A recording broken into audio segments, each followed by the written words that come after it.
غصے اور قہر سے بھرے کیپٹن انوج کمار کو خود اپنی آواز اجنبی محسوس رہی تھی۔ اس کے اشارے پر اس کے ساتھی گاؤں کے 10-15 مردوں پر پل پڑے۔ انہوں نے مار مار کر ان کا برکس نکال دیا۔ اب تک 4-5 لوگ مار کھاتے کھاتے بے ہوش ہو چکے تھے۔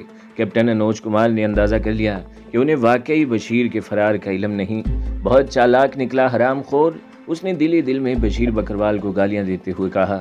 2 گھنٹے کی بے مقصد ریاضت کے بعد وہ دوبارہ اپنے سی او کے سامنے سر جھکائے کھڑا تھا۔ سر بہت حرامی نکلا۔ اس نے بشیر بکروال کے خلاف اپنے غصے اور نفرت کو زبان دی۔ ہاں تو یہ بات ہے۔ سی او نے اپنی چھڑی آہستہ سے میز پر بجاتے ہوئے کہا، میں نے کبھی تصور بھی نہیں کیا تھا کہ وہ اس طرح۔ کیپٹن انوج کمار، انٹیلیجنس امکانات کا کھیل ہے۔ یہاں کسی آپشن کو نظر انداز نہیں کیا جاتا۔ دھوکہ، جھوٹ، ریاکاری، ان خوبیوں کو جمع کر کے ہی ہم اچھے انٹیلیجنس آمیز بن سکتے ہیں۔ یہاں کسی پر اعتبار نہیں کیا جاتا، اس سے صرف کام لیا جاتا ہے۔ بشیر بکروال صرف تمہارا سورس تھا اور تم اس کے ہینڈلر۔ اگر اس سے زیادہ کوئی تعلق تمہارے درمیان تھا تو یہ سب بکواس ہے۔ اس نے کیپٹن انوج کمار کی بات کاٹتے ہوئے کہا۔ یس سر، انوج کمار نے اطاعت گزاری کی۔ اینی ہاؤ، دیکھتے ہیں کہاں تک بھگاتا ہے۔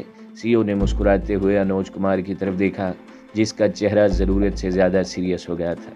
بشیر بکروال، اگر زندگی میں کبھی میرے سامنے آ گئے تو تمہارے جسم کا ایک ایک بند اپنے ہاتھ سے الگ کروں گا۔ انوج کمار نے غصے اور تعصب سے بے قابو ہوتے ہوئے دل ہی دل میں عہد کیا تھا۔ وہ بوجھل قدموں سے واپس آیا تھا اور اب انویسٹیگیشن یونٹ کی طرف جا رہا تھا۔ سکینہ نے خود کو عرصہ پہلے مار لیا تھا۔ اسے کبھی کبھی حیرت ہوتی تھی کہ آخر اس کا جسم اتنا بے حس کیسے ہو گیا۔ پہلے پہل اسے جو ڈر اور خوف لگا رہتا تھا وہ اب ختم ہو چکا تھا۔ اس کے زخم جسم پر نمایاں ہو رہے تھے، لیکن اب وہ ان میں اٹھنے والی ٹھیس اور درد سے بے نیاز ہو چکی تھی۔ اس کی ایک ہی خواہش تھی کہ اس مرتبہ جب کبھی اسے مارا جائے، اس کے جسم پر کوئی ایسی ضرب لگے جو اس کے سانسوں کا تانا بانا بکھیر دے، اسے زندگی کے تمام جھنجھٹوں سے بے نیاز کر دے۔ اس نے اللہ سے دل ہی دل میں دعا مانگی تھی کہ جس طرح وہ دنیا میں پاک دامن آئی تھی، اس طرح پاک دامن اس کے دربار میں حاضر ہو جائے۔ اس کے لاشعور میں اگر کوئی خوف تھا تو صرف یہ کہ کہیں اس کے دامن کو داغدار نہ کر دیا جائے۔ وہ اب تک متعدد مرتبہ خودکشی کرنے کا ارادہ کر چکی تھی، لیکن کہاں، کیسے اور کب؟ یہاں تو وہ بے بس پرندے کی طرح صرف پھڑپھڑا سکتی تھی۔ ان ظالموں نے اس کی مرضی سے مرنے کا اختیار بھی چھین لیا تھا اور اسے اس طرح جکڑ کر رکھا ہوا تھا کہ اگر وہ مرضی سے مرنا بھی چاہے تو مر نہ سکے۔ آج جب اچانک اس کے کمرے کا دروازہ کھلا تو خلاف توقع پہلے والے درندے وہاں موجود نہیں تھے۔ 2 اجنبی چہرے اس کے سامنے تھے، جنہوں نے گو کے سویلین لباس پہنے ہوئے تھے، لیکن سکینہ جانتی تھی یہ کون ہے اور یہاں کیوں آئے ہیں۔ ان دونوں کے حکم میں ایک بہت سمارٹ لڑکی بھی دکھائی دے رہی تھی، جس کی شکل پہلے والی دونوں ڈائنوں سے کافی مختلف تھی۔ تینوں اپنے چہروں سے خاصے مہذب دکھائی دے رہے تھے، لیکن سکینہ کے لیے ان کے چہرے اب قابل اعتبار نہیں تھے۔ وہ جانتی تھی یہ انسان نما بھیڑیے ہیں، ان سے خیر کی توقع نہیں کی جا سکتی۔ لیکن حیرت انگیز طور پر اس مرتبہ آنے والوں نے نہ اسے گالیاں دی، نہ ہی اس سے کوئی اور سوال کیا۔ وہ بڑے اطمینان سے کمرے میں ان کی آمد سے پہلے رکھی جانے والی کرسیاں سنبھال کر بیٹھ گئے۔ سکینہ، جاؤ اور اپنے کپڑے تبدیل کر لو، ان میں سے ایک نے اس کی آنکھوں میں جھانکتے ہوئے کہا۔ سکینہ نے بڑی حیرانگی اور گھبراہٹ سے اس کی طرف دیکھا تھا۔ یہ رویہ اس کے لیے پریشان کن تھا۔ کہیں انہوں نے مجھے گولی مارنے کا ارادہ تو نہیں کر لیا؟ فوراً اس کے اندرونی خوف نے سر اٹھایا تھا۔ اس کے ساتھ ہی اس کے حکم میں آنے والی لڑکی نے اس کی ہتھکڑی کھول دی۔ اس نے سکینہ کو سہارا دے کر کھڑا کیا، جو حیرانگی سے ابھی تک ان کی طرف دیکھ رہی تھی۔ میرے ساتھ آؤ، گھبراؤ نہیں، ہم تمہیں کچھ نہیں کہیں گے۔ لڑکی کے لہجے میں نہ جانے کیا حلاوت گھلی تھی کہ سکینہ سحر زدہ معمول کی طرح اس کے ساتھ چل دی۔ دونوں برآمدے میں چلتی ایک کمرے تک پہنچی، جہاں ایک کونے میں لگے باتھ روم کے پاس وہ رک گئی تھی۔ اندر تمہارے کپڑے موجود ہیں، میں 10-15 منٹ بعد واپس آتی ہوں۔ اس نے سکینہ کی رہنمائی باتھ روم کی طرف کرتے ہوئے اس کی طرف ایک مرتبہ دیکھا اور واپس مڑ گئی۔ سکینہ اسے واپس جاتے دیکھتی رہی۔ اس کے لیے یہ سب کچھ ناقابل یقین تھا۔ قریباً 2 منٹ وہ سکتے کسی کیفیت میں کھڑی رہی۔ لڑکی نے کمرے کا دروازہ باہر سے بند کر دیا تھا۔ سکینہ نے بڑی گھبراہٹ میں باتھ روم کا دروازہ کھولا۔ یہ ایک صاف ستھرا باتھ روم تھا، جہاں ایک کونے میں سلیقے سے اس کے کپڑے لٹک رہے تھے۔ کیا ماجرا ہے یہ میرے اللہ؟ وہ آہستہ سے بڑبڑائی اور دروازہ لاک کر دیا۔ اپنے زخمی جسم کو اس نے بڑی بہادری سے غسل دیا اور تیار ہو کر جب دروازہ کھولا تو کمرے میں وہی لڑکی ایک کرسی پر بیٹھی کسی اخبار کا مطالعہ کر رہی تھی۔ آؤ، اس نے سکینہ کی طرف دیکھتے ہوئے کہا۔ سکینہ ایک مرتبہ پھر اس کے تعاقب میں چل دی۔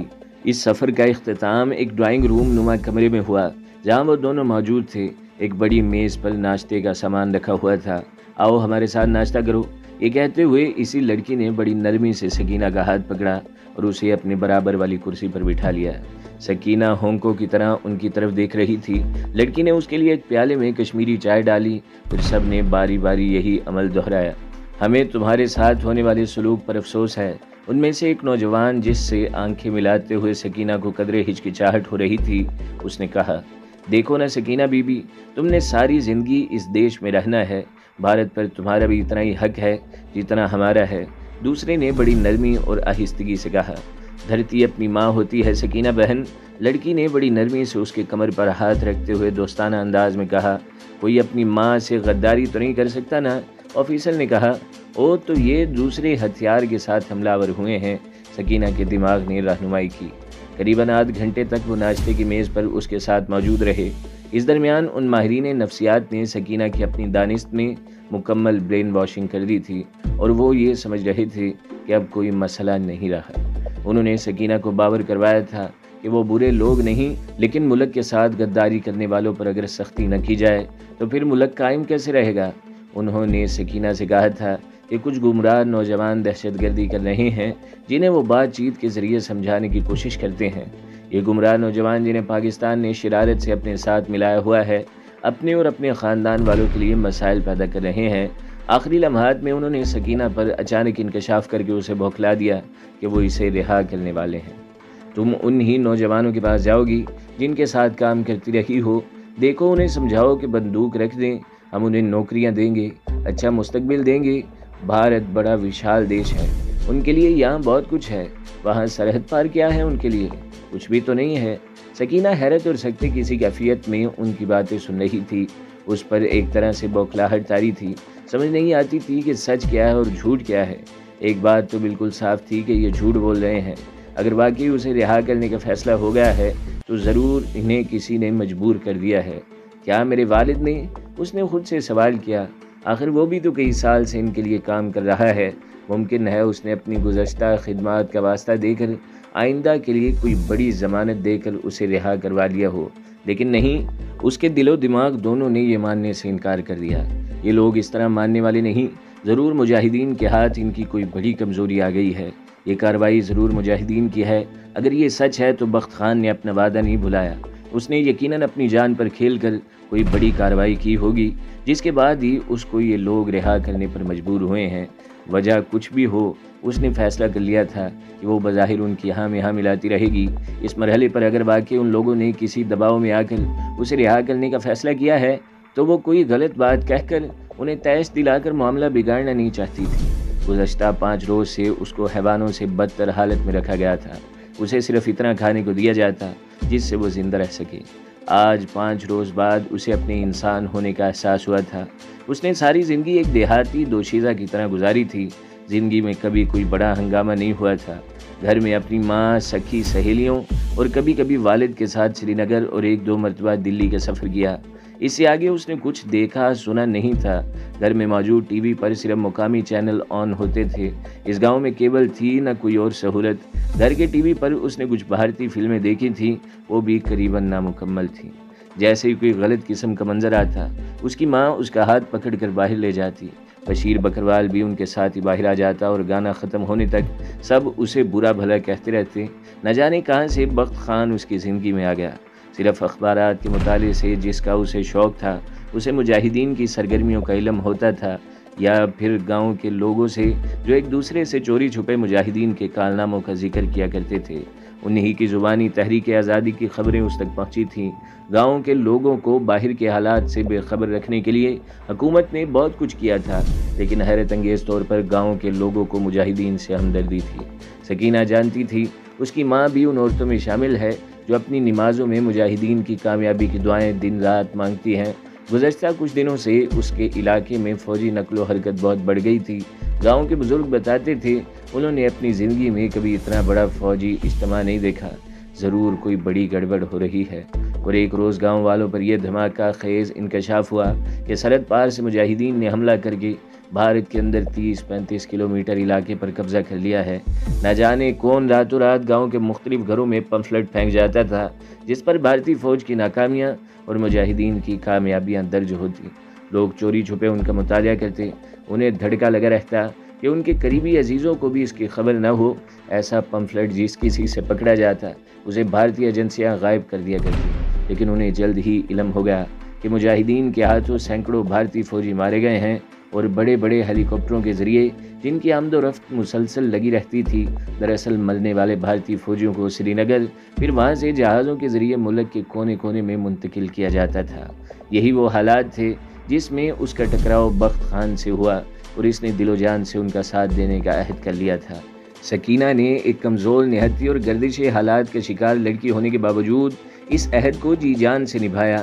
اس کی شدید خواہش پر ہی اس کو مجاہدین نے پستول چلانے کی تربیت دی اور ایک پستول بھی دیا تھا جو اس کے ساتھ پکڑا گیا تھا۔ آخری لمحات میں انہوں نے پھر سکینہ سے معافی مانگی اور اس سے سوال کیا کہ اگر ان کی جگہ وہ خود ہوتی تو کیا کرتی۔